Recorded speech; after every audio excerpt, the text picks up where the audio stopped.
성도 여러분 안녕하세요. 화요일입니다. 오늘 또 하나님께서 우리에게 주시는 말씀 함께 읽도록 하겠습니다. 오늘 하나님께서 우리에게 주시는 말씀은 사무엘상 6장 10절에서 18절입니다. 사무엘상 6장 10절에서 18절 말씀을 봉독합니다.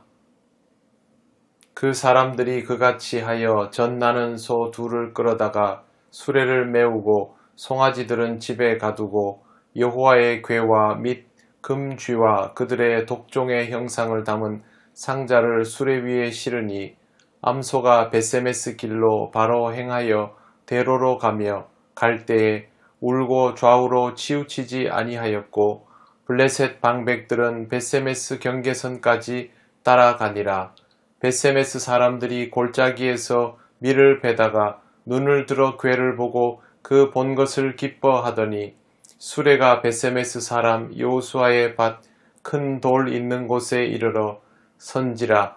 무리가 수레의 나무를 패고 그 암소들을 번제물로 여호와께 드리고 레위인은 여호와의 궤와 그 궤와 함께 있는 금보물 담긴 상자를 내려다가 큰 돌 위에 두매 그날에 벳세메스 사람들이 여호와께 번제와 다른 제사를 드리니라.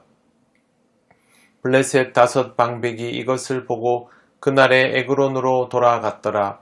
블레셋 사람이 여호와께 속건 제물로 드린 금 독종은 이러하니 아스돗을 위하여 하나요, 가사를 위하여 하나요, 아스글론을 위하여 하나요, 가드를 위하여 하나요, 에그론을 위하여 하나이며 드린 바 금쥐들은 견고한 성읍에서부터 시골의 마을에까지 그리고 사람들이 여호와의 궤를 놓은 큰 돌에 이르기까지 5 방백들에게 속한 블레셋 사람들의 모든 성읍들의 수대로였더라. 그들은 벳세메스 사람 여호수아의 밭에 오늘까지 있더라. 아멘. 오늘 말씀은 그 사람들이 그같이 하여 이렇게 시작됩니다. 어제 말씀드린 것처럼 소 둘을 끌어다가 수레를 메우고 송아지들을 집에 가둡니다. 그리고 보내기 싫은 언약궤와 금쥐와 독종의 형상을 담은 상자를 수레 위에 싣습니다. 이러면 소가 가지 않고 울부짖어야 하는데 놀랍게도 소는 그렇게 하지 않습니다. 12절 암소가 벳세메스 길로 바로 행하여 대로로 가며 갈 때에 울고 좌우로 치우치지 아니하였고 블레셋 방백들은 벳세메스 경계선까지 따라가니라. 블레셋 사람들의 계략은 통하지 않았습니다. 젖먹이를 묶어둔 소였지만 조금도 치우치지 않고 곧장 벳세메스로 향했습니다. 하나님은 만홀히 여김을 당하지 않는 분임을 여기서 다시 한번 확인할 수 있습니다. 벳세메스 사람들이 골짜기에서 밀을 베다가 그 궤가 들어오는 것을 목격하게 됩니다. 14절 수레가 벳세메스 사람 여호수아의 밭 큰 돌 있는 곳에 이르러 선지라. 이렇게 해서 언약궤는 블레셋 사람의 땅에서 이스라엘 사람들의 땅으로 완전히 옮겨졌습니다.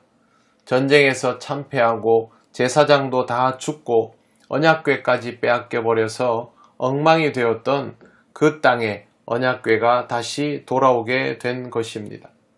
그곳이 바로 여호수아의 밭입니다.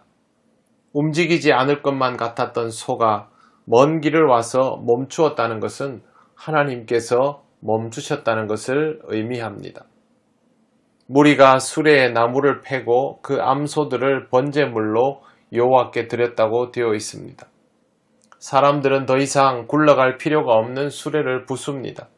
암소들도 제물로 잡습니다.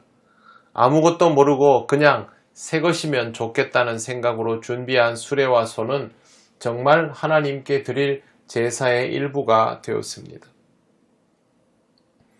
15절 레위인은 여호와의 궤와 그 궤와 함께 있는 금보물 담긴 상자를 내려다가 큰 돌 위에 두매 그날에 벳세메스 사람들이 여호와께 번제와 다른 제사를 드리니라.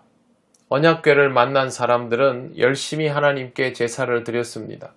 평소 같았으면 조금 공감이 덜 되었을 수도 있는데 요즘처럼 교회에서 예배드리기 어려운 시절임을 생각해보면 그들의 마음이 어떨지 충분히 이해가 갑니다.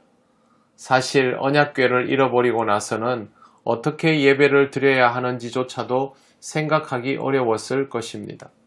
한마디로 공황 상태였겠지요.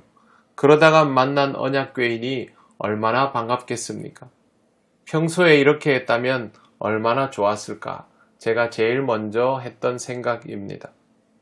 매우 드라마틱하긴 하지만 평소에 신앙생활 잘 했으면 이런 과정 자체가 필요 없었을 겁니다.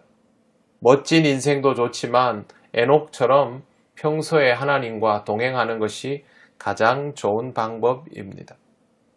그래도 다시 기회가 주어졌으니 이스라엘은 기다렸다는 듯이 마음껏 하나님께 제사를 지냅니다.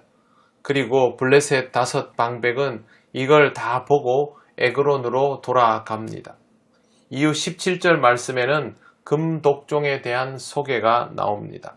17절 블레셋 사람이 여호와께 속건 제물로 드린 금독종은 이러하니 아스돗을 위하여 하나요, 가사를 위하여 하나요, 아스글론을 위하여 하나요, 가드를 위하여 하나요, 에글론을 위하여 하나이며, 여기에 등장하는 도시는 모두 블레셋의 대표적인 도시입니다.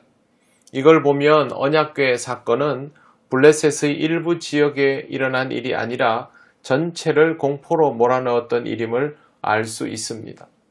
하나님은 한 사람의 군인도 사용하지 않고 이스라엘이 속수무책으로 당했던 막강한 블레셋을 초토화시켰던 것입니다.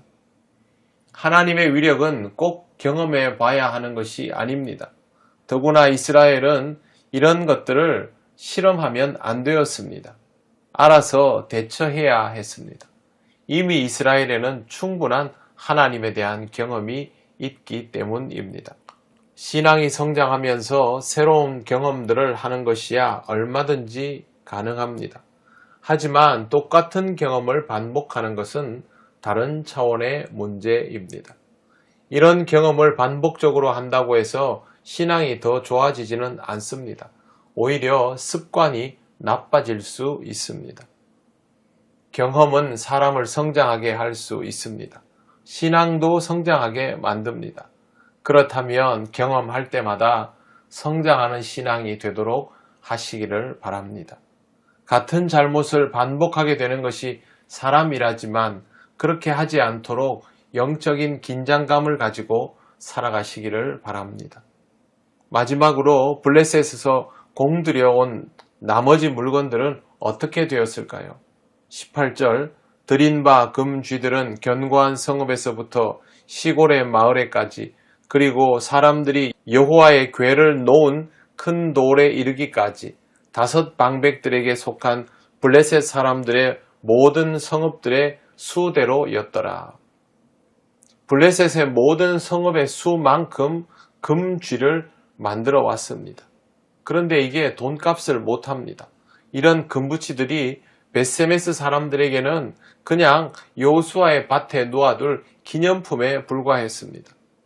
블레셋에게는 수치스러운 일이고 이스라엘에게는 하나님의 영광이 회복됨을 기억하는 날이 되었습니다.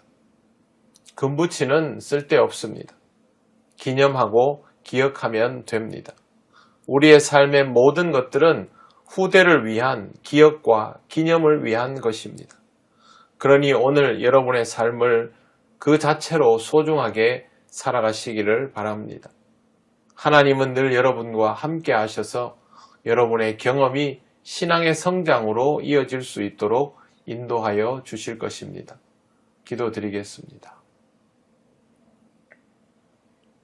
거룩하신 하나님 아버지, 우리에게 허락하신 모든 경험들이 신앙의 소중한 양식이 되게 하시고 우리의 믿음이 하나님 앞에서 더욱 자라날 수 있도록 인도하시고 역사하여 주옵소서.